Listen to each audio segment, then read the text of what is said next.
जय श्री राम। जय हनुमान। 165 एपिसोड में आपका स्वागत है। मन की मलिनता साफ करें। 27 अप्रैल 1961 को श्री कृष्ण गौशाला आगरा में किया गया प्रवचन। मित्रों, ये जो पुस्तक है स्वामी लीलाशाह दर्शन, इस पुस्तक का हम नित्य पाठ कर रहे हैं और शुरुआत में हमने भक्तों के अनुभव शेयर किए। उसके बाद स्वामी जी के जो संकलित प्रवचन हैं जो इस पुस्तक में लिखे हुए हैं, अक्षरशः मैं उनका पाठ कर रहा हूँ। इसमें मैं अपनी कुछ भी मिलावट नहीं कर रहा हूँ। हाँ, कभी कभी प्रभु प्रेरणा से लगता है कि कहीं पे कुछ व्याख्या कर देनी चाहिए तो वह मैं करता हूँ। फिर भी यदि कोई गलती भूल चूक हूँ तो उसके लिए मेरे को क्षमा कीजिएगा। आज का पाठ शुरू करते हैं। आज़ादी। आज़ादी का अर्थ नियंत्रण से बाहर होना नहीं होता है। हमारा भारत देश 1947 ईस्वी में स्वतंत्र हुआ। इसका अर्थ तो ये नहीं है कि हमें खुली छूट मिली है कि जैसा चाहें वैसा हम करें। सच्ची आज़ादी तो यह है कि हम अपने मन पर नियंत्रण रखें। ऐसा ना हो कि हम अपने मन के अधीन हो और मन हमें जैसा कहे हम बिना सोचे विचारे वह काम करने लगे। फिर हम में इंसानियत कहाँ से रहेगी? यदि हमारा मन हमारे अधिकार में नहीं है तो फिर हमें मनुष्य कहलाने का कोई अधिकार नहीं है। हम बहुत भाग्यशाली हैं कि हमने पूर्व जन्म में ऐसे उत्तम कार्य किए हैं कि हमें यह मनुष्य जन्म जैसी देह मिली है। 84 लाख योनियों में सबसे उत्तम मनुष्य देह है। देव देवता भी इसके लिए तरसते रहते हैं। मानक देह उत्तम कह पाती पूरन पुनते सामी चय तहंजो रखज मन मर्म अथी बेकीमत जो हिकड़ो दम छडे कल्पत कम यागी जपज नाम के। परंतु हम इसकी कद्र नहीं करते हैं। कह विरले खे आहे कदुर मानक देह जो डिठो जह गुर ज्ञात सा मुंह मड़िए पाए ममता मिटाए सुखी थियो सामी चवे। यदि हम अब भी सचेत नहीं हुए तो फिर किस योनि में हम अपना उद्धार कर सकेंगे? आजादी व गुलामी। अपने अपने कमरे में रहते हो, अंदर बाहर आ जा सकते हो, यह आजादी है। परंतु जब दूसरों के अधीन रहते हो तथा बाहर से कोई तुम्हारे कमरे को ताला लगा दे, चाबी अपने पास रखता है और जब उसका मन करे ताला खोलकर तुम्हें बाहर निकाल सकता है, तो ये है बंदी खाना अर्थात गुलामी। जब आप भीतर हो और भीतर से ही ताला लगाकर चाबी अपने पास रखते हो, जब चाहे जैसे आप आ और जा सकते हो, तो यह है आज़ादी। परंतु यदि मन के गुलाम हो और उसके कहे अनुसार काम करते हो तो गुलाम है। मन के अधीन हो तो फिर स्वतंत्रता कैसी? फिर तो जीवन बर्बाद समझना चाहिए। विदेशों में देखते हैं कि कितनी स्वतंत्रता है। उठने बैठने खाने पीने घूमने फिरने खर्च करने आदि की सबको आज़ादी है। बेटी बेटा माता पिता सब कमा रहे हैं। पता नहीं किस समय अपने घर जाते हैं, कब पहुंचते हैं, क्या खाते हैं, कब खाते हैं, कहाँ जाते हैं।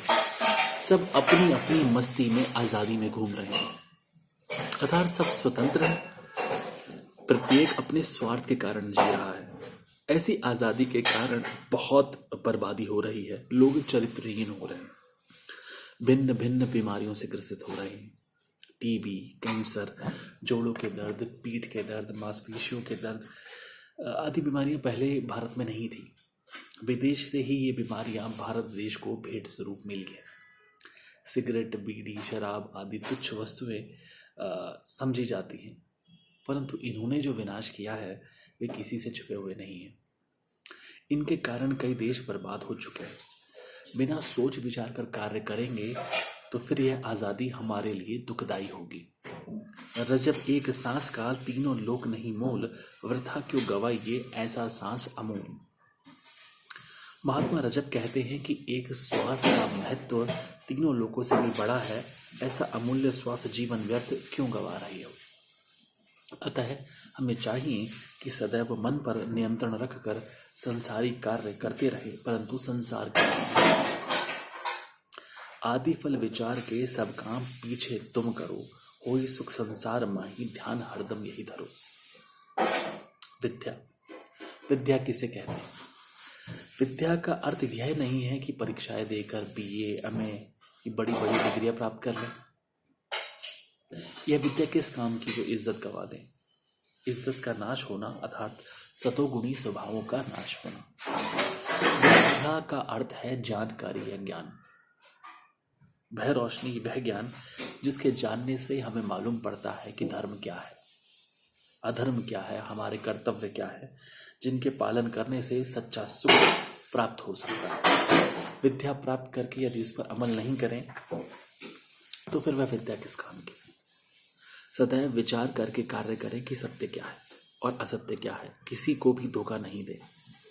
यदि कोई आपको छल करें तो आपको कितना ना दुख होगा। बिना विचारे जो करे पीछे पछताए, काम बिगाड़े अपना जगत में हुए हंसाए।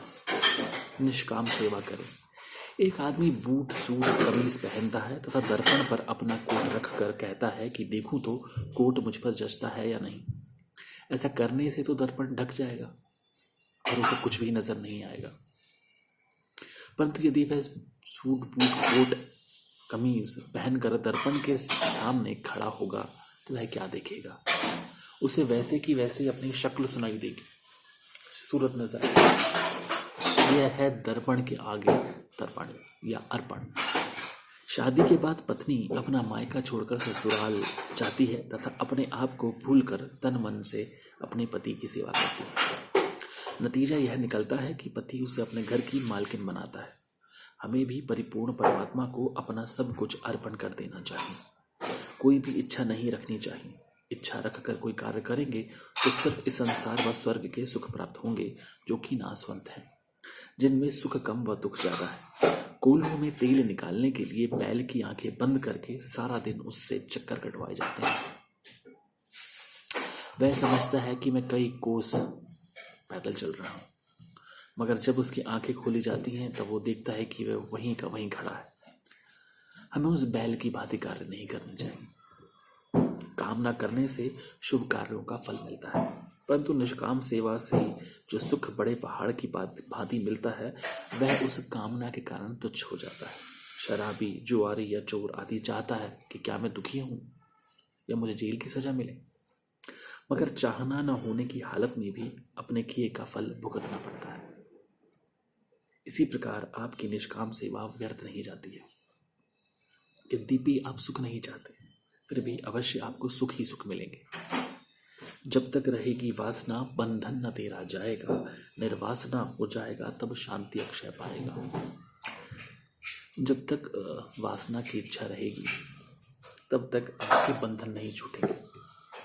जब वो वासना छूट जाएगी तब ही अमर शांति की प्राप्ति होगी। अपनी परीक्षा ले। परीक्षा तो प्रत्येक देता है। छोटे बच्चे भी तिमाही, अर्धवार्षिक व वार्षिक परीक्षाएं देकर उत्तीर्ण या अनुत्तीर्ण होते हैं। परंतु आपने कभी अपनी परीक्षा ली है? आपने कभी स्वयं को अंक दिए हैं? देर टू बी लह टोल असुली एन अंदर जा खोल, खाक मिटिए जो पुतलो बनाए तह में बैठे पान धराए, कर को दरियोन खा दीदार केरो आहे जाए केर तो बोले, पिंजरो देही पखी पर देही मारे काल कंबे हर कोई, मरण मंदाई नक तुहिंजी रमज तोखे थी रोले, पहिंजो पाण के कौन सुंजाने ताण सबको अगे प्यो ताणे, समझे थे सुल्तान ये बुझारत गुझ जी फोले, धर्मो दोष जुदा नाहे जानी ये गाल अथई नुरानी, सचन जी साख पान डिठी सू तिरिये में तोले। ये कितने न अच्छे अमृत वचन है। आप स्वयं को पहचानो। दूसरों के दोष निकालकर दूसरों पर नुक्ताचीनी करने में तुम्हें कोई झिझक होती है? नहीं ना। कभी अंतर्मुखी होकर अपने हृदय में झांका कि हमारा क्या हाल है? क्या हम मन के अधीन है या मन हमारे वश में है? सुबह व शाम भीतर झांक कर अपना हिसाब किताब देखना आवश्यक है। अंतर्मुखी होकर देखो कि आज मैंने कितनों को दुख दिया है, कितनों को सुख दिया है, मुझ में कौन सी बुरी आदतें हैं जो मुझे छोड़नी चाहिए, मुझ में कितने दोष हैं, ईश्वर से कितना प्रेम है। रोज रोज ऐसा करने से एक दिन मन अवश्य साफ हो जाएगा और अपनी सारी चालें चलना छोड़ देगा।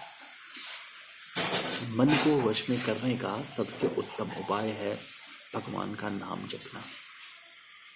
ईश्वर को अपने हृदय में स्थित करना चाहिए तथा गर्भ का दुख, जन्म का दुख, बचपन का दुख, बीमारियों का दुख, मृत्यु का दुख व 84 लाख योनियों का दुख मन को याद दिलाना चाहिए। उसको यह भी याद दिलाना चाहिए कि आत्मा के कारण ही तुम्हारा वजूद है, पर एक दिन तुम्हें वहां ले जाएंगे जहां कुत्ते पेशाब करते हैं और कौवे बात करते हैं। इस प्रकार हर रोज अभ्यास करने से मन अपनी चंचलता छोड़कर आपका नौकर बन जाएगा। जे मेटन चाही मलिनता तब मन की मैल उतार, तिनखे पानी पवित्र करे मन के बुद्ध विचार।